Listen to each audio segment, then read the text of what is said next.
খ্রিস্টানরা রবিবার করার কারণ হলো যে ঈসা আলাইহিস সালাম উম্মতের জন্য জান্নাতি খাবার আসার জন্য দোয়া করেছিলেন। এই তার দোয়া আল্লাহ কবুল করেছেন এবং রবিবার দিন তাদের জন্য এই খাঁচা মানে টেবিল স্প্রেড একটা খাদ্যে ভরা বড় একটা থালা ডিশ, এটা আকাশ থেকে ঈসা আলাইহিস সালামের উম্মতের জন্য নাজিল করেন। সূরা মায়দা শব্দের অর্থই হলো খাদ্য ভরা খাঁচা। তো এটা তাদের কাছে রবিবার দিন আসছিল, এই জন্য তারা রবিবার দিনকে ছুটি দিন হিসাবে গ্রহণ করছে। আর আমরা শুক্রবার, এই শুক্রবার কিন্তু আল্লাহ অন্য উম্মতকেও বলেছেন যে তোমরা এই দিনটা নাও, কিন্তু তারা কেউ নেয়নি। এই শুক্রবার দিনটাকে আরবে প্রথমে এই দিনটাকে বলা হতো ইয়াউমুল আরুবা, এবং এই দিনে কাব ইবনে লুয়াই, আল্লাহ রসুলের বিখ্যাত এক পূর্বপুরুষ কাব ইবনে লুয়াই, তিনি এই দিনে যেহেতু সকল মানুষকে একত্রিত করার জন্য উদ্বুদ্ধ করতেন, এই জন্য উনি এই একত্রিত জুমা শব্দের অর্থ একত্রিতকরণ। তো এই কাব ইবনে লুয়াই এই জুমার নাম ইয়ামুল জুমা, এই নামটা উনি রেখেছেন। তো আল্লাহ হয়তো এটা মঞ্জুর করেছেন, যার জন্য এটা ইয়ামুল জুমা হিসেবে গৃহীত হয়েছে, এবং এটা উম্মতে মুহাম্মাদের জন্য আল্লাহ তাআলা মঞ্জুর করেছেন সপ্তাহের শ্রেষ্ঠ দিন ইয়ামুল জুমা। চ্যানেলটি সাবস্ক্রাইব করে আমাদের সঙ্গেই থাকুন। আউযু বিল্লাহি মিনাশ শাইতানির রাজীম। বিসমিল্লাহির রহমানির রহিম। আলাম তারা আন্নাল ফুলকা তাজরি ফিল বাহরি বিনি'মাতিল্লাহ লিয়ুরিয়াকুম মিন আয়াতিহি ইন্না ফি যালিকা লাআয়াতিন লিকুল্লি সাব্বারিন শাকুর। আল্লাহ বলেন, আপনি কি দেখেন না, নিশ্চয়ই নৌকাগুলি তাজরিফিল বাহারে সমুদ্রে চলাচল করে, বিনি'মাতিল্লাহে আল্লাহর নিয়ামত সহকারে। এগুলি কেন সমুদ্রে চলাচল করে? লিয়ুরিয়াকুম মিন আয়াতিহি, যে আল্লাহ দেখাবেন তোমাদেরকে তার নিদর্শনসমূহ। ইন্না ফি যালিকা লাআয়াতিন লিকুল্লি সাব্বারিন শাকুর, নিশ্চয়ই এর মধ্যে রয়েছে নিদর্শনসমূহ সকল ধৈর্যশীল, সকল কৃতজ্ঞ মানুষের জন্য। পানির মধ্যে বড় বড় লক্ষ লক্ষ টন ওজনের জাহাজগুলি ভেসে বেড়ায়, এবং এগুলি যে কোনো বাতাসে চলতে সক্ষম। আপনি উত্তর দিক যাবেন, যদি বাতাস উত্তর দিক থেকে প্রবাহিত হয় তো ওদিকে আপনি যেতে পারবেন, বিপরীত দিকেও আপনি চলতে পারবেন, আর ওর সঠিক পথেও আপনি চলতে পারবেন। তো সমুদ্রের একটা তাপমাত্রা আল্লাহ ঠিক রাখেন, যার জন্য পানিটা বরফে পরিণত হয় না। পানি যদি বরফ হয়ে যায় তো সমুদ্রের জাহাজ চলাচল সম্ভব হতো না। এবং এর মাধ্যমে বিশ্বের সবচাইতে বড় বাণিজ্য ব্যবসা এটা কিন্তু নৌপথেই হয়ে থাকে। বিশ্বের সবচাইতে বড় ধরনের ব্যবসা বাণিজ্য নৌপথেই সম্পন্ন হয়। তা আল্লাহ বলেন, এর মধ্যে নিদর্শন রয়েছে। ওয়াইজা গাশিয়াম মাউজুম কাল জুলালে, যখন ঢেকে ফেলে তাদেরকে তুফান, কাল জুলালে মেঘের মতো।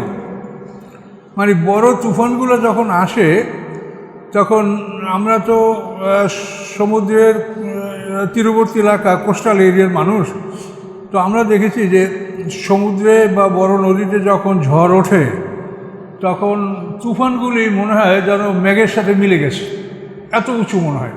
মেঘ এবং তুফানের মধ্যে মনে হয় ফাঁকা নাই। তো জুলাল, তা আল্লাহ বলেন, যখন তাদেরকে তুফানগুলি ঢেকে ফেলে, যে তুফানগুলি মেঘের মতো, দাবুল্লাহ মুখলিসিন আলাহুদ্দিন, তখন তারা আল্লাহকে ডাকে খাঁটি আনুগত্য সহকারে, একেবারে নির্ভেজাল খাঁটি আনুগত্য সহকারে আল্লাহকে ডাকে। কিন্তু আল্লাহ বলেন, ফালাম্মা নাজ্জা মিনাল বাররে, অথবা যখন আল্লাহ তাকে কিনারার দিকে মুক্তি দেন, হামিন্নু মুক্তাসের, তাদের কথক মধ্যম পন্থা অবলম্বন করে। মানে আগে যেরকম কুফরি করত, কুফরিও সেই মাত্রায় করে না, আর পুরোপুরি ইসলামের মধ্যেও প্রবেশ করে না, মধ্যম পন্থা অবলম্বন করে। তো এর দৃষ্টান্ত আমরা এই জগতেও দেখতে পাচ্ছি। আমাদের এই কালের মধ্যে আমাদের পূর্বে রাসূল সাল্লাল্লাহু আলাইহি ওয়াসাল্লামের জন্ম বা তার আগে, যে আব্রাহার আক্রমণে যখন আল্লাহ তাআলা বাইতুল মুকাদ্দাস রক্ষা করলেন আবরাহা থেকে, তো আল্লাহ রসুলের জন্মের 51 দিন বা 52 দিন আগেরই ঘটনা। তো এই ঘটনার পরে কিন্তু মক্কার মুশরিকরা মধ্যমপন্থী অবলম্বন করেছিল। তারা পূজা করতো না, পুরো মূর্তি পূজা করতো না, আল্লাহর নামে ইবাদত বন্দী করতো। কিছুকাল এভাবে তারা করেছে। পরবর্তীতে আবার যেই মুশরিক সেই মুশরিক তারা হয়ে গেছে। আর আমরা আমাদের পারিবারিক অবস্থার দিকে লক্ষ্য করে দেখতে পাই, কোনো পরিবারে যদি একটা মানুষ মারা যায়, তখন পরিবারের লোকজন কিছুদিন সবাই নামাজ পড়তে শুরু করে, এবং এইভাবে পরিবারের লোকজন বেশ কিছুদিন নামাজ পড়ে। 1 মাস 1.5 মাস এই নামাজ পড়ার পরে আবার তারা যে অবস্থা ছিল ওই অবস্থায় ফিরে যায়। তো আল্লাহ এই কথাই বলেছেন যে বিপদ দেখলে তোমরা খাঁটি আনুগত্য সহকারে আমাকে ডাকো, কিন্তু তোমাদেরকে মুক্তি দিলে তখন তোমরা মধ্যমপন্থী হও এবং কিছুকাল পরে পূর্ব অবস্থায় ফিরে যাও। এটা আল্লাহ বলছেন। আমরা যেন এটা না করি। আমা ইয়াজহাদু বিআয়াতিনা ইল্লা কুল্লু খাত্তারিন কাফুর। অস্বীকার করে না আমার নিদর্শনগুলি সকল অবিশ্বাসী প্রতারক, এরা ছাড়া কেউই, আল্লাহ বলেন, আমার আয়াতগুলি অস্বীকার করে না। অস্বীকার করলে গায়ের জোরে করে, কিন্তু যুক্তি নেই, কোনো যুক্তি খাড়া করতে পারে না আল্লাহর কালামকে অস্বীকার করার। ইয়া আইয়ুহান নাসু ইত্তাকু রাব্বাকুম, হে মানব সকল, তোমরা তোমাদের রবকে ভয় করো। ওয়াকশাউ ইয়ামান, এবং তোমরা এমন একটা দিনকে ভয় করো, লা ইয়াজি ওয়ালিদুন আন ওয়ালাদিহি, যেদিন উপকার করতে পারবে না কোনো পিতা তার সন্তানকে, ওয়ালা মাউলুদুন লাহু ওয়ালা মাউলুদুন হুয়া জাযিন আন ওয়ালিদিহি, এবং কোনো সন্তান উপকার করতে পারবে না তার পিতাকে, শাইয়া কোনো কিছু। ইন্না ওয়াদাল্লাহি হাক্কুন, নিশ্চয় আল্লাহর প্রতিশ্রুতি সত্য। ফালা তাগুররান্নাকুমুল হায়াতুদ দুনিয়া, দুনিয়ার জীবন যেন তোমাদেরকে ধোঁকা না দেয়। ওয়ালা গুররান্নাকুম বিল্লাহিল গারুর, এবং আল্লাহর ব্যাপারেও যেন শয়তান তোমাদেরকে চরমভাবে ধোঁকা না দেয়। তো দুনিয়ার জীবনে ধোঁকা মানে এই জীবনেই আমরা আমাদের সমস্ত শ্রম মেহনত আমাদের সব কিছু এই দুনিয়ার মধ্যে সীমাবদ্ধ রেখে যদি আমরা করি, তো দুনিয়ার জীবনে আমরা একটা ধোঁকা খেলাম। তার কারণ আমাদের জীবনের বড় অংশ তো সামনে, জীবনের বড় অংশটা সামনে। এখানে আমরা খুব একটা সামান্য সময়ের জন্য আছি। তো পরকালের এক একটা দিন 1000 বছরের সমান, হাজার হাজার কোটি বছর সেখানে সবাই বেঁচে থাকবে, জান্নাতীরাও জাহান্নামীরাও। কাজেই এই বিশাল জীবনের কথা ভুলে যদি এই জীবনে আমাকে সীমাবদ্ধ রাখি, তাহলে এটা ধোঁকা খাওয়া হবে। আল্লাহ বলেন এই জীবন যেন তোমাকে ধোঁকা না দেয়। আর আল্লাহ সম্পর্কে তুমি ধোঁকায় না পড়ো, সেটা হলো এই শয়তান বলবে এই পাপ কর, আল্লাহ ক্ষমাশীল, তোরে মাফ করে দেবে। তো পাপ করছে, আবার যখন সময় আসে তুই পাপ কর, তো জানোই তো যে আল্লাহ ক্ষমা করবে, তুই পাপ কর, আল্লাহ মাফ করে দেবে।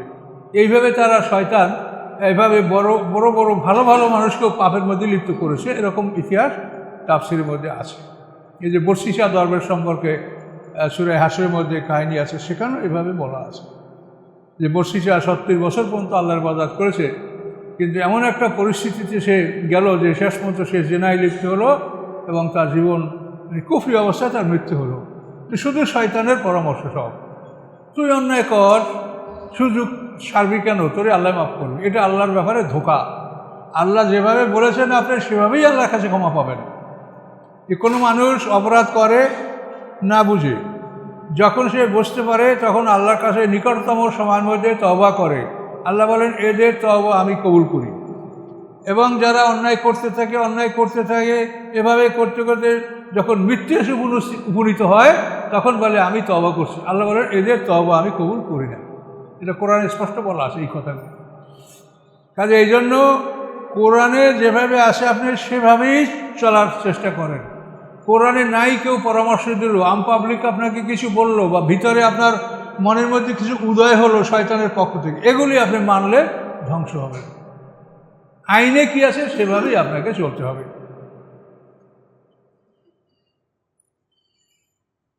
তো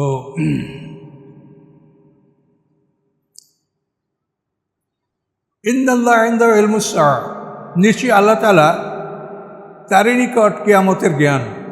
কিয়ামত কখন হবে এটা আল্লাহ জানেন, আল্লাহ ছাড়া এটা সঠিক সময় কেউ বলতে পারবে না। ওই নাজিলুল গাইসা, তিনি বর্ষণ করেন বৃষ্টি। ওয়ালামু মাহফিল আরহাম, এবং তিনি জানেন যা আছে মাতৃগর্ভে। ওমা তাদরি নাফসুম মাযা তাকসিবু গাদা, কোনো মানুষ জানে না যে আগামীকাল সে কি উপার্জন করবে। ওমা তাদরি নাফসুম বিআইয়ি আরদিন তামুত, কোনো মানুষ জানে না কোন জমিনে তার মৃত্যু হবে। ইন্নাল্লাহ আলিমুন খাবির, নিশ্চয়ই আল্লাহ তাআলা সব কিছু সম্পর্কে অবহিত এবং সব কিছু তিনি জানেন। তো এখানে 5টা জিনিসের কথা উল্লেখ করা হয়েছে। 1 নম্বর হলো কিয়ামতের জ্ঞান। এটা নিশ্চিতভাবেই আল্লাহ ছাড়া কেউ ওই কিয়ামতের সময়টা বলতে পারে না। এবং বৃষ্টি হয়, আমরা দেখি এই মেঘ, মনে হয় এখনই বৃষ্টি হবে, কিন্তু হয়তো বৃষ্টি হলো না, চলে গেল। আবার মেঘ নাই, হঠাৎ করে আপনি বৃষ্টি পাচ্ছেন। কাজে এই জন্য আল্লাহ বলেন যে বৃষ্টিটা কোথায় হবে এটা আল্লাহই এটা ব্যবস্থাপনা গ্রহণ করেন, তিনি করেন। এটা আল্লাহ ছাড়া কারো হাতে এটার ক্ষমতা নাই। তারপর 3 নম্বর হলো ওয়ালামু মাহফিল আরহাম, তিনি জানেন যা আছে মাতৃগর্ভে। এখানে কিন্তু কথাটা তিনি জানেন যা আছে মাতৃগর্ভে, তাহলে অন্য কেউ জানবে না, এটা কিন্তু সেভাবে বলা হয় নাই। যেমন উপরে কিয়ামতের জ্ঞান একমাত্র আল্লাহ জানেন, এই গর্ভের ব্যাপারটা কিন্তু আল্লাহ সেভাবে বলেন নাই। বলছেন কি, তিনি জানেন যা আছে মাতৃগর্ভে। কাজে মাতৃগর্ভে কী আছে এটা আধুনিক চিকিৎসা বিজ্ঞানে আপনারা দেখতে পাচ্ছেন যে ডাক্তাররা বলতে পারছে। তো এখানে এটা কোরআনের খেলাফ না, কোরআনের আয়াতটাই দেখলে আপনি বলবেন যেখানে আল্লাহর এই বিষয়টা সম্পর্কে আল্লাহর বক্তব্য অন্য বিষয়ের থেকে ব্যতিক্রম। এই জন্য আল্লাহ বলছেন যে তিনি জানেন যা কিছু আছে মাতৃগর্ভে। কোনো মানুষ জানে না সে আগামীকাল কি অর্জন করবে, এটা আমরা আসলে কেউ বলতে পারি না। তারপর কোন জমিনে কার মৃত্যু হবে এটাও মানুষ বলতে পারবে না। যার যেখানে মৃত্যু লেখা আছে সেখানেই সে উপস্থিত হবে, সেখানেই তার মৃত্যু হবে। তো এই 5টা বিষয় সম্পর্কের মধ্যে একটা বিষয় সম্পর্কে আল্লাহ মানে নফি ইসবাত দিয়া এটা সীমাবদ্ধ করেন নাই যে আল্লাহ ছাড়া কেউ জানে না, ওটা সম্পর্কে আল্লাহ জানেন। তাই এটা অন্য লোকেরাও জানতে পারে, অসম্ভব কিছু না। এটা নিয়ে কোনো বিতর্ক নাই যে আল্লাহর কোরআন বলছে জানে না, তো মানুষ দেখি জানে, তা না। এটা আল্লাহ বলছেন আমি জানি, অন্য কেউ জানে না, এটা আল্লাহ বলেন নাই। আউযু বিল্লাহি মিনাশ শাইতানির রাজিম, বিসমিল্লাহির রহমানির রহিম। পরবর্তী সূরা আস-সাজদা। আলিফ লাম মিম, আল্লাহু আ'লামু বিমুরাদি, এর অর্থ একমাত্র আল্লাহ জানেন। তানজিলুল কিতাবে, অবতীর্ণ কিতাব, লা রাইবা ফি, এই কিতাবের মধ্যে কোনো সন্দেহ নেই, মির রব্বিল আলামিন, রব্বুল আলামিনের পক্ষ হতে।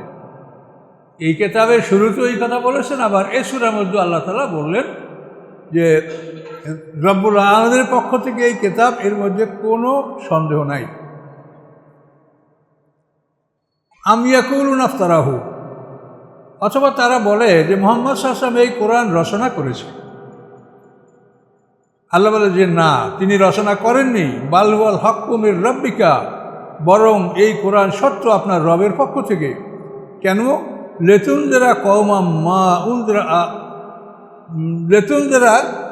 কওমান মা আতাতহুম মিন নাযীরিম মিন ক্বাবলিক, এই কোরআন সত্য আপনার রবের পক্ষ থেকে, যে আপনি ভয় প্রদর্শন করবেন এমন একটা জাতিকে, মা আতাহুম মিন নাযীরিম মিন ক্বাবলিক, যাদের কাছে আপনার পূর্বে কোনো ভয় প্রদর্শনকারী আসেনি।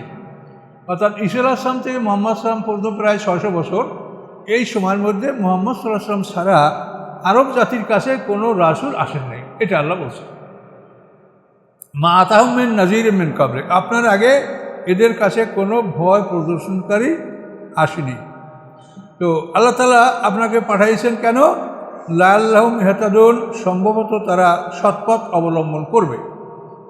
এই জন্য আল্লাহ তাআলা তাদের মধ্যে মুহাম্মদ সাল্লাল্লাহু আলাইহি ওয়াসাল্লামকে পাঠিয়েছেন।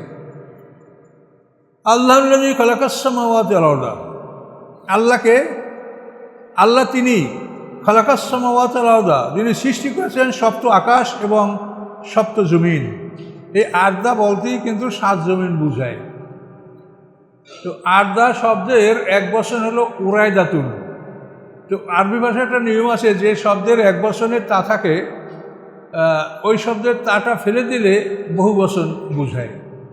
তো উরায়দাতুন এক তা ছিল, এখন এই আর্দুনেতে তা নাই, এই জন্য এই আর্দুন মানেই সপ্ত জমিন, এটা বোঝা যায়।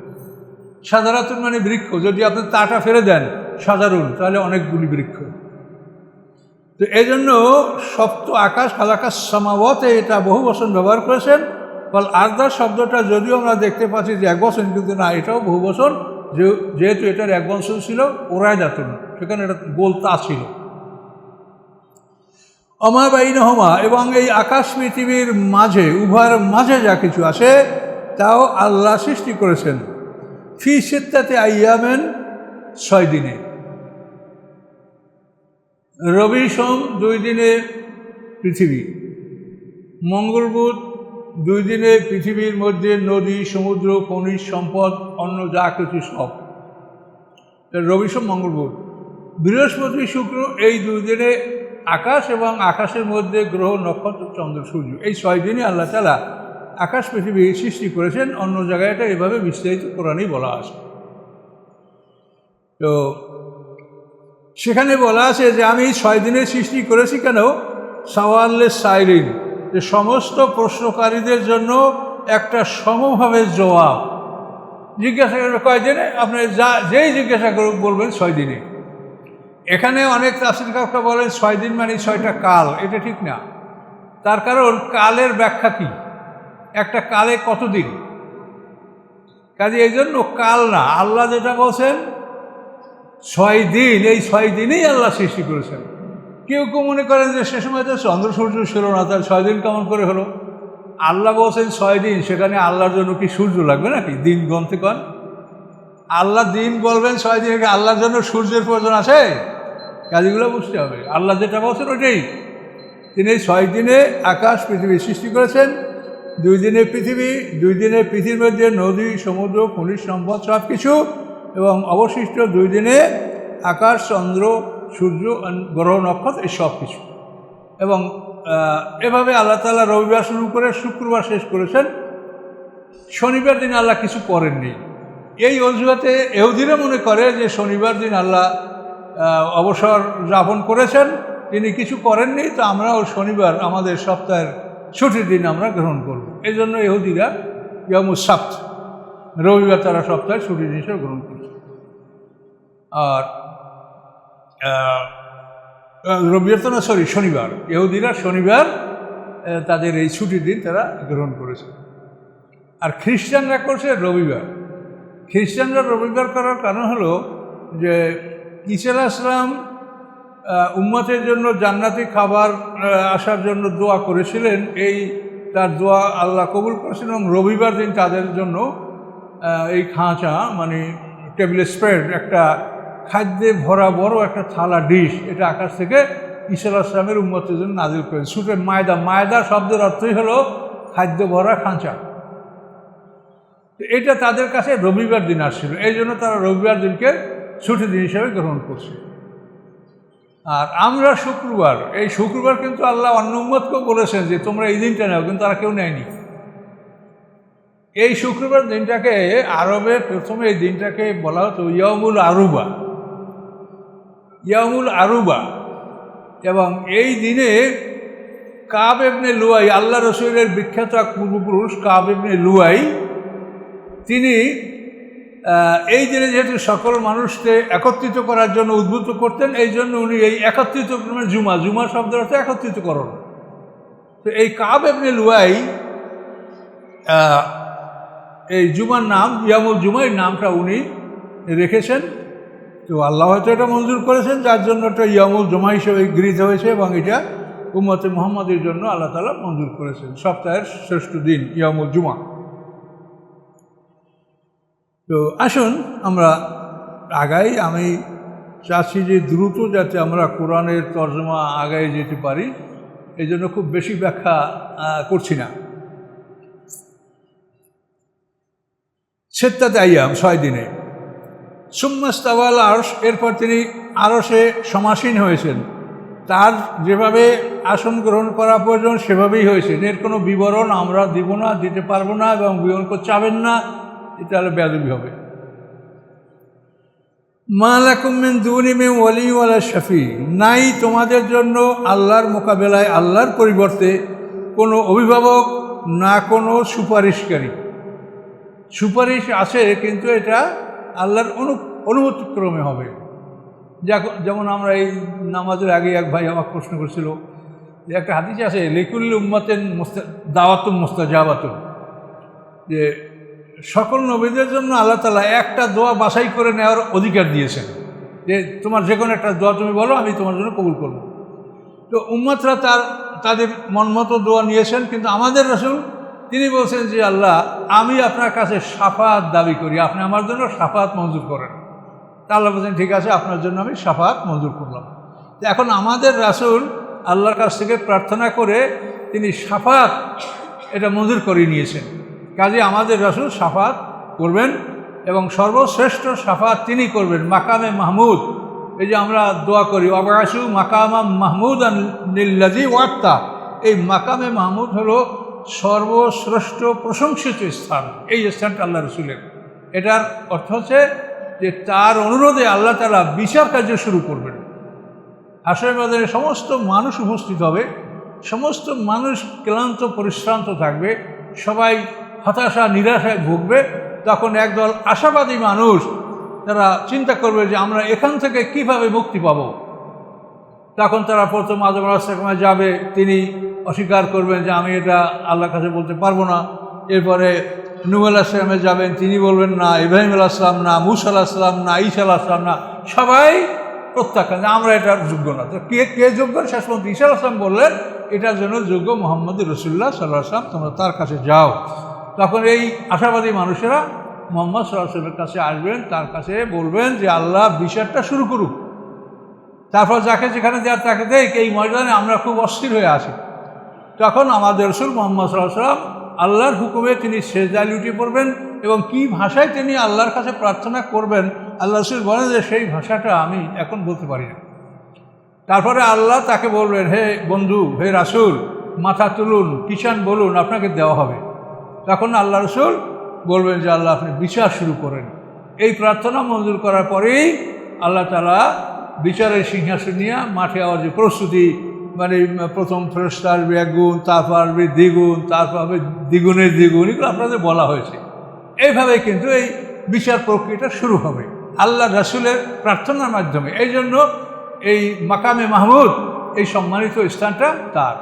আর জান্নাতের শ্রেষ্ঠ বারেন হলো ওসিলা, ওসিলাতা ওয়াল ফাদিলাতা, এই ওসিলা এটা হলো জান্নাতের শ্রেষ্ঠ বারেন।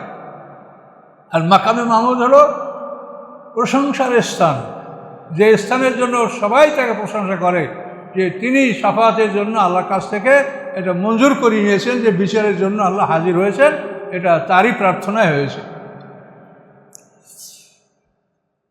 আফালা তাতাযাক্কারুন, তোমরা কি উপদেশ গ্রহণ করবে না?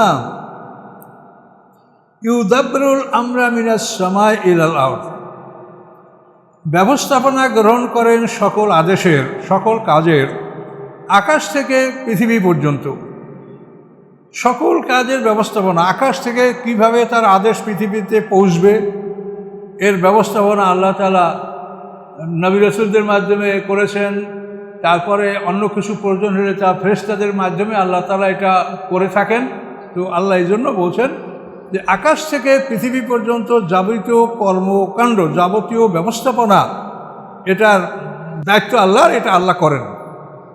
এইভাবে ব্যবস্থাপনা গ্রহণ করার পরে এর ফলাফলটা কী হলো, মানুষ করলোটা কি? তিনি যে আদেশ দিলেন, আইন দিলেন, আদেশ দিলেন, এর ফলাফলটা কি? এইটা সুম্মা ইয়ারজু ইলাইহি, এটা আরোহণ করবে তার প্রতি ফি ইয়াউমিন, এমন একটা দিনে কানা মিকদারু আলফা সানাতিন মিম্মা তাউদুন, যেই দিনটার পরিমাণ হলো 1000 বছর, যেভাবে তোমরা গণনা করো। তোমাদের গণনা অনুসারে 1000 বছর সমান একটা দিনে। তো আল্লাহর আদেশের প্রতিফলটা কি, এটা আল্লাহর কাছে প্রত্যাবর্তিত হবে, ফিরে যাবে। এইখানে একটা বিরাট সমস্যা আছে, যে সূরা মাআরিজে আল্লাহ বলেছেন যে সেখানে 50,000 বছরের সমান একদিনে ফেরেশতা, জিবরিল, রূহ এরা হাজির হবে এবং সেখানে হাসরের ময়দানে এই বিচার প্রক্রিয়া হবে, যেটা তারজুল মালাইকাতুর রূহু ইলাইহি ফি ইয়াওমিন কানা মিকদারু 50,000 সানা, মারে যে বলা হয় 50,000 বছর। তাহলে ওখানে 50,000 বছর বলেছেন, আর এখানে বলছেন 1000 বছর সমানে একদিন, সেই দিনই এটা আল্লাহর কাছে যাবে। তো এইটা একটা এমন জটিল বিষয়, আমরা এটা নিয়ে মানে সারা জীবন চেষ্টা করেও মানে ভালো করে কিছু বুঝতে পারছিলাম না। তো এখন আল্লাহর মর্জি বিষয়টা ইনশাল্লাহ আমার কাছে পরিষ্কার হয়েছে, ইনশাল্লাহ আপনাদের কাছে পরিষ্কার হবে আশা করি। বিষয়টা হলো এই যে আল্লাহর কাছে 1000 বছরের সমান দিন, এই দিনে তিনি যে আমর বা আদেশ বা তার হুকুম পৃথিবীতে প্রেরণ করেন, এর ফলাফলটা আল্লাহর কাছে ওঠে 1000 বছর সমানের দিনে। তো এটার অর্থ হচ্ছে যে ওই যে 50,000 বছরের সমান একটা দিন সূরা মাআরিজে আল্লাহ বলেছেন, ওই একটা দিন 50,000 বছরের সমান। হাসরের ময়দানে ওই দিনে বিচার হবে। ওই দিনটা ছাড়া তার আগে এবং পরে সমস্ত দিনগুলি আল্লাহর কাছে 1000 বছরের সমান। এ হলো সমাধান। ওই দিনটার সামনে পিছনে সমস্ত দিনগুলি আল্লাহর কাছে 1000 বছরের সমান। এই যে 24 ঘন্টার দিন, এটা আমাদের এই পৃথিবী ছাড়া মনে হয় অন্য কোনো জগতে নাই এইরকম ছোট দিন। দেখেন, আমাদের গ্যালাক্সির মধ্যে চাঁদ আছে, চাঁদের একটা দিবারাত্রি হয় 28 দিনে। আপনি চোখের সামনে দেখেন, এর জন্য আপনার দলিল লাগবে না, যে অমাবস্যার অন্ধকার যখন সম্পূর্ণ অন্ধকার হয়ে পড়ে তারপরে চাঁদ বের হয়। তো ওই চাঁদ যে আপনি দেখতে পান, এইটা হলো চাঁদের দিন শুরু হলো। এখন আপনি দেখতে দেখতে 14 দিন পরে দেখবেন যে সম্পূর্ণ চাঁদ আলোকিত হয়ে গেছে। তো চাঁদ সম্পূর্ণ আলোকিত হয় 14 দিনে। আবার এই 14 দিন পরে চাঁদ আস্তে আস্তে অন্ধকার হতে দ্বিতীয় 14 দিনে চাঁদ সম্পূর্ণ অন্ধকার হয়। তাহলে চাঁদের দিবারাত্রি হয় কয় দিনে? 28 দিনে। আর আমাদের এই পৃথিবীর দিবারাত্রি হলো 24 ঘন্টায়। তাহলে এই জন্য আমি যে কথাটা বলছি সেটা আগে ভালো করে মনে রাখেন, যে এই 50,000 বছরের সমান যে একটা দিন মাআরিজে আল্লাহ বলেছেন, ওটার আগে এবং পরে পিছনে, আগে সামনে পিছনে আল্লাহর কাছে সমস্ত দিনই 1000 বছরের সমান। তাহলে এখন আমাদের ফেরেশতারা যখন আমাদের এই জগতে আসে ডিউটি করার জন্য, তখন এই সারাদিনের ডিউটি যারা করে তারা আসরের পরে সূর্যাস্তের পূর্ব মুহূর্তে তারা আকাশে চলে যাবে। আবার সারা রাত যারা ডিউটি করেছে তারা ফজরের নামাজের পরপর আকাশে চলে যাবে। এই ফেরেশতাদের আকাশে যাওয়ার সময় হলো দুইটা, একটা হলো আসরের নামাজের পরে সূর্যাস্তের সময়, আর একটা হলো ফজরের সময়। এই দুইটা সময় তারা আল্লাহর কাছে আমল জমা দিতে যায়। এই আমলটা জমা দিতে গেলে তারা আমাদের এই জগৎ যখন পার হয়ে যায়, তখন ওই ফেরেশতারাও কিন্তু 1000 বছরের সময় একটা দিনের মধ্যে প্রবেশ করে। কি বুঝতে পারছেন কথাটা? আমাদের এই জগৎ যখন ফেরেশতারা পার হয়, তখন তারাও 1000 বছরের সময় একটা দিনের মধ্যে প্রবেশ করে। প্রবেশ করার পরে আল্লাহর কাছে তাদের যেটা মানে আল্লাহ তাদের কর্ম বুঝিয়ে নেবেন, তারা আল্লাহর কাছে আমাদের আমলনামা এটা বুঝিয়ে দিবেন। এটা বুঝিয়ে দেওয়ার পরে আবার ওরা ঠিক তাদের সময় মতো আসবে, আর আবার তারা সময় মতো আসবে। ভোরে যারা আকাশে পৌঁছেছে তারা বিকেলে আসবে, আর বিকেল যারা আকাশে পৌঁছে তারা সকালে আসবে। এভাবে তারা সময় মতো আসবে। তাহলে এখন দেখা গেল যে 50,000 বছরের সমান দিনে হবে আমাদের বিচার, আর 1000 বছরের সমান দিনে আমাদের আমলগুলি আল্লাহর কাছে পেশ করা হয়, তোলা হয়, ফেরেশতারা এটা উপস্থাপন করে। তাহলে আর আমাদের কোনো জটিলতা থাকছে না। আর এই দিনটাও যদি বলি যে এটা বিচারের জন্য তাদেরকে আমলনামা তোলা হবে না, আমলনামা প্রতিদিনই তোমাদের যাচ্ছে। বিচারের দিনে 50,000 বছর ওই দিনে, আর এছাড়া প্রতিদিনই যে আমাদের আমলনামা আল্লাহর কাছে পৌঁছতেছে, এটা হলো 1000 বছরের সমান দিনে এটা আল্লাহর কাছে পৌঁছতেছে। এটা হলো একটা সমাধান। এটা বহু চিন্তা গবেষণা করি, আপনারাও করেন, তো দেখবেন ইনশাআল্লাহ এটা বাস্তবের সাথে মিলবে। কোরআনে কতগুলা তাফসির জ্ঞান বোঝার এবং কতগুলা তাফসির করার কতগুলো নিয়ম পদ্ধতি আছে। এবারাতুন নাস, ইশারাতুন নাস, দালালাতুন নাস, ইক্তেজায় নাস। নাস হলো মূল আয়াত।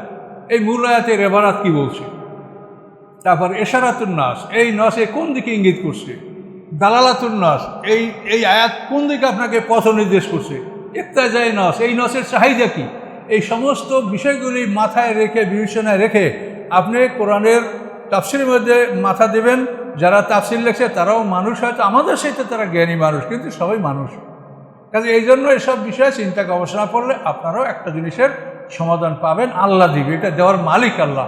এবং আল্লাহ শর্ত করেছেন অত্তাকুল্লাহ আলিমুকুল্লাহ, আল্লাহকে ভয় করো, আল্লাহ তোমাদেরকে শিখাবেন। তাকওয়া অবলম্বন না করলে কেউ হামতাম করে অহংকার করিয়া আমি এত বড় হাফেজ, এত মুফাসসির, এগুলি যারা করবে তাদের মধ্যে কোরআনের জ্ঞান আসবে না, এটা আল্লাহ বলেই দিয়েছে। সাসরিফু আন আয়াতি আল্লাযিনা ইয়াতাকাব্বারুনা ফিল আরদি বিগাইরিল হক, যে আমি আমার আয়াত থেকে তাদেরকে বিমুখ রাখবো যারা অহংকারী। আর এই জন্য আপনি তাকওয়া অবলম্বন করলে আপনি আল্লাহর বান্দা, আমিও আল্লাহর বান্দা। কাজেই তাকওয়া অবলম্বন করলে আল্লাহ আপনাকে জ্ঞান দান করবেন। আপনি একটা জিনিস বুঝতেছেন না, এটা আপনাকে আল্লাহ বোঝার তৌফিক দান করবেন। এই 1000 বছরের সময় দিন, এই দিনে ফেরেশতারা আমাদের দৈনন্দিন আমল জমা করে, আর 50,000 বছরের দিনের সময় এটা আমাদের বিচারের দিন। কাজে আর কোনো জটিলতা নেই। আলফাসনাতিম মিম্মা তাউদ্দুন, এবং এই আয়াত কিন্তু সূরা হজের মধ্যে এভাবে একই আয়াত আছে, ওয়াইন ইয়াওমান ইনদা রাব্বিকা কালফি সানাতিম মিম্মা তাউদ্দুন। হজে, সূরা হজেও এই আয়াত আছে, একই কথা। যালিকা আলিমুল গায়বি ওয়াশ শাহাদা।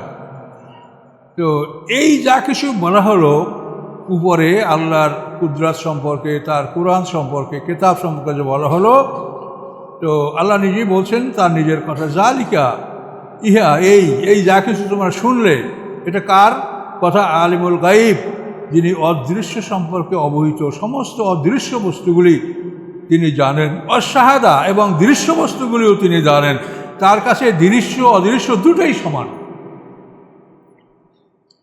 আল আজিজ, তিনি পরাক্রমশালী, অপ্রতিরোধ্য ক্ষমতার মালিক, তাকে কেউ প্রতিরোধ করতে পারে না। এবং তিনি সাথে সাথে দয়ালু। এত বড় ক্ষমতার মালিক, তিনি যদি রাগান্বিত হন বা তিনি যদি কঠোর হন, তাহলে তো আমরা কোনো উপায় পাবো না। এই জন্য বলছেন তিনি অপ্রতিরোধ্য ক্ষমতার মালিক, সাথে সাথে তিনি দয়ালু, তিনি দয়া করবেন। কাজে আমরা সবসময় তার দয়া কামনা করব। আল্লাযী আহসানা কুল্লা শাইইন খালাকাহু, যিনি সমস্ত জিনিসকে সুন্দর করে সৃষ্টি করেছেন, প্রত্যেকটা বস্তু সুন্দর করে সৃষ্টি করেছেন। দেখেন আপনি কোন জিনিসটা আল্লাহ সুন্দর না দেখেন? এটা পশুর দিকে তাকান, এটা পাখির দিকে তাকান, যেদিকে তাকান, এটা গাছের দিকে তাকান, এটা মাছের দিকে তাকান, এটা ফুলের দিকে তাকান, তার সমস্ত সুন্দর সৃষ্টিগুলি সুন্দর। কত সুন্দর তিনি, যে এত সুন্দর সৃষ্টি তিনি করতে পেরেছেন। তো তাই আল্লাহ বলেন, এই হচ্ছেন আল্লাহ, যিনি দৃশ্য অদৃশ্য সম্পর্কে সমানভাবে জ্ঞান রাখেন। তিনি সমস্ত বস্তু সুন্দর করে সৃষ্টি করেছেন এবং মানুষের সৃষ্টি শুরু করেছেন মাটি হতে। বাদা খালকাল ইনসানে মিন তিন, এবং মানব সৃষ্টির শুরু করেছেন, সূচনা করেছেন মাটি হতে। অর্থাৎ আদম আলাইহিস সালামকে সমগ্র পৃথিবীর পৃষ্ঠদেশ থেকে এক মুষ্টি মাটি সংগ্রহ করে সেই মাটি দ্বারা আদম আলাইহিস সালামকে সৃষ্টি করেছেন। 40 বছর ওই মাটিটা বৃষ্টি পানিতে ভিজিয়েছেন, ফলে সেই মাটিটা হামায় মাসনুন, দুর্গন্ধময় কাদায় পরিণত হয়েছে। দ্বিতীয় 40 বছর এই মাটিটা রৌদ্রে শুকিয়েছেন, ফলে এই মাটিটা হয়েছে সলসলের কার ফাখার, কুমারের ঠানঠানা শুকনো মাটির মতো। তৃতীয় 40 বছর ওই মাটিটাকে সব ধরনের পানি দ্বারা মেজে মেজে গাড়া কাদায় পরিণত করেছেন, ফলে কাদাটাতে 3 লাজিব প্লাস্টিক কেলে গাড়া কাদা। এই 340-120 বছর অন্তে আল্লাহ তাআলা এই মাটি দ্বারা হযরত আদম আলাইহিস সালামের মাটির দেহটাকে তৈরি করেছেন। দেহটা তৈরি করার পরে আল্লাহ তাআলা তার মধ্যে প্রাণ ফুঁকে দিয়েছেন। এই আদম আলাইহিস সালামের যে মাটিটা নেওয়া হয়েছে, তাফসীর কাকা বলেন ওই মাটির মধ্যে আমাদের সব মাটিও নেওয়া হয়েছে একসঙ্গে, এবং এই মাটিটা সমস্ত পৃথিবীর পৃষ্ঠদেশ থেকে, এক জায়গার থেকে না। ফাকাবাজা কাজ্জাতামিন জামিআ ওয়া জামি আলওয়ানহা সুম্মা তাহানা বিল মিয়াহিল মুখতালাফাতি, তাফসীরের ভাষা। হ্যাঁ, সমগ্র পৃথিবীর পৃষ্ঠদেশ থেকে আল্লাহ তাআলা এই মাটি সংগ্রহ করছেন। হয়তোবা নিজে, অনেক বর্ণনা আছে, আজরাইল আনছে, অন্যরা পারেন, এইসব কথাও আসে, কিন্তু আল্লাহ করেছেন এটি আমরা সবচেয়ে প্রাধান্য দিচ্ছি, যে আল্লাহ তাআলা এই নিজ হাতে এই মাটিটা, যেহেতু আল্লাহ বলছে যে আমি তাকে নিজ হাতে সৃষ্টি, লেমা খালাকতু বিয়াদিয়া, আল্লাহ বলেছেন যে আমি আমার হাত দ্বারা তাকে সৃষ্টি করেছি। তো এই মাটি আমাদেরও মাটি আদমের মধ্যে আল্লাহ তাআলা আদম সৃষ্টি করলেন, তার মধ্যে প্রাণ দিলেন। সৃষ্টিটা করা হয়েছে মক্কা এবং তায়েফের মাঝখানে ধোনা নামী জায়গায় বসে। তাফসীরে যে তথ্য পাওয়া গেছে সেটা বলছি, আপনাদের কাছে আরও ভালো তথ্য থাকলে সেটা আপনারা দেখতে পারেন। এই ধোনা নামী জায়গায় মক্কা এবং তায়েফের মাঝখানে আদম আলাইহিস সালামের মাটির দেহটা আল্লাহ তৈরি করেছেন। তারপরে সেখানে আল্লাহ তাআলা তার প্রাণ দিয়েছেন, পায়ের দিক থেকে রুহ আসে, হাঁটু পর্যন্ত রুহ আসার পরে আদম আলাইহিস সালাম দাঁড়াবার চেষ্টা করেছেন। আল্লাহ বলেছেন খোলেকাল ইনসানু আজুলা, মানুষকে অত্যন্ত ব্যস্ত সৃষ্টি করা হয়েছে। মস্তিষ্ক পর্যন্ত রুহ চলে যাওয়ার পরে আদম আলাইহিস সালাম হাসি দিয়েছেন, হাসি দিয়েই বলেছেন আলহামদুলিল্লাহ। আদম আলাইহিস সালামের মুখের প্রথম কথাই ছিল আলহামদুলিল্লাহ, সমস্ত প্রশংসা আল্লাহর। তিনি সাইয়্যিদুল বাশার, সমস্ত মানুষের পিতা আদম আলাইহিস সালাম। তো এই জন্য আল্লাহ বলেন যে মানুষ সৃষ্টির সূচনা করেছি আমি মাটি হতে, সুম্মা জাআলা নাসলাহু মিন সুলালাতিন মিন মাইন মাহিন, অতঃপর আমি করেছি তার বংশকে কি হতে, মিন সুলালাতিন মিন মাইন মাহিন, তুচ্ছ পানির নির্যাস হতে। তুচ্ছ পানি হলো মানে মানুষের প্রস্রাব পায়খানার রাস্তা থেকে যাই বের হয় সেটা না পাক। তো মানব সৃষ্টির জন্য যে উপাদানটা ফ্লুইড, সিমেন্ট, এটা মানুষের প্রস্রাবদ্বার থেকে বের হয়, এই জন্য এটা অপবিত্র, এই জন্য তুচ্ছ বলা হয় এটাকে। এটা আল্লাহ বলছেন আমি তারপর তার বংশ বিস্তার করেছি তুচ্ছ পানির নির্যাস হতে। অর্থ সেটা আল্লাহ বলছেন যে সিমেন্ট থেকে আল্লাহ তাআলা স্পার্ম নিচ্ছেন, মহিলাদের থেকে ওভাম নিচ্ছেন, এই দুইটার কনজুগেশনে আল্লাহ তাআলা আমাদেরকে সৃষ্টির সূচনা, ভ্রূণ সৃষ্টি হচ্ছে পেটের মধ্যে। এগুলো আপনারা বারবার শুনেছেন, দরকার আরও শুনবেন, পড়বেন। তো এভাবে আল্লাহ তাআলা আমাদের মানে সূচনাটা হয়েছে মাটির থেকে, কিন্তু আদম থেকে হাওয়া, এই হাওয়াকে আল্লাহ তাআলা আদম থেকে সৃষ্টি করেছেন তার পাঁজরের হাড্ডি থেকে। এই দুইটা মানুষ সৃষ্টি হওয়ার পরেই আমাদের যে মাটির অংশটা আদমের মধ্যে ছিল সেটাকে আল্লাহ তাআলা এই ফ্লুইড পদার্থে পরিণত করে এই পদার্থের মাধ্যমে পৃথিবীতে বংশধারা এটা আল্লাহ বিস্তার করেছে, এটা আল্লাহ বলেছে।